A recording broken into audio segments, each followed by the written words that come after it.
আসসালামু আলাইকুম সবাইকে। সবাই কেমন আছেন? আল্লাহ তাআলা আমাদেরকে সহি সালামতে রাখছে, এজন্য আলহামদুলিল্লাহ। আপনাদের সবাইকে যেন ভালো রাখে। আমাদের এই বিড়ালটা এবং আরেকটা বিড়াল যে আছে, সেই বিড়ালগুলো আজ কয়েকদিন ধরে অসুস্থ। আমাদের বাসায় প্রচুর গরম। কারণ উপরে টবে কোনো ছাদ নাই। এই কারণে গরমে আমাদের আরেকটা পোর্শন আছে, ওই সাইডে তাদেরকে রাখা হয়েছিল। তো হুট করে দেখলাম যে মানে ভাবছিলাম যে এই পাশে শিফট করব তাদেরকে, কিন্তু গরমটা আমি এতটা আন্দাজ করতে পারি নাই যে ওরা এত তাড়াতাড়ি অসুস্থ হয়ে যাবে, যেহেতু তারা পার্সিয়ান বিড়াল। তো পরে তাদেরকে নিয়ে আসার পরে দেখা যাচ্ছে যে তাদের শরীরে একটু উকুনও হয়েছে এবং তারা বেশ ভালোই অসুস্থ। পরে তাদেরকে গোসল-টোসল করানো হলো, মেডিসিন লাগানো হলো। তারপরে আলহামদুলিল্লাহ এখন তারা মোটামুটি ভালো আছে। তো এই তো পালা কোনো জিনিস এইসব যদি অসুস্থ হয় নিজের কাছেও খারাপ লাগে, অপরাধী মনে হয়। তো এইদিকে মামা-পাপাকে তাদেরকে টেক কেয়ার করার জন্য দেয়া হয়েছিল। ওই দিকটা মানে তার দায়িত্ব ছিল।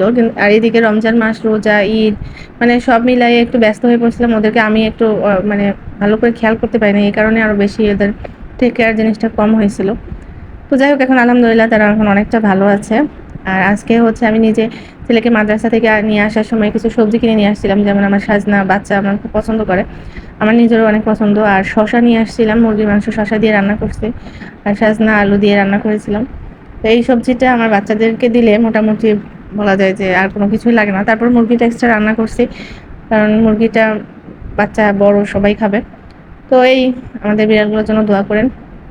আল্লাহ তাআলা ওদেরকে অল্পের মধ্যে দিয়ে সুস্থতা দান করেছে। না জানি আর ২-১ দিন দেরি হলে ওদের অনেক বড় ক্ষতি হতে পারে।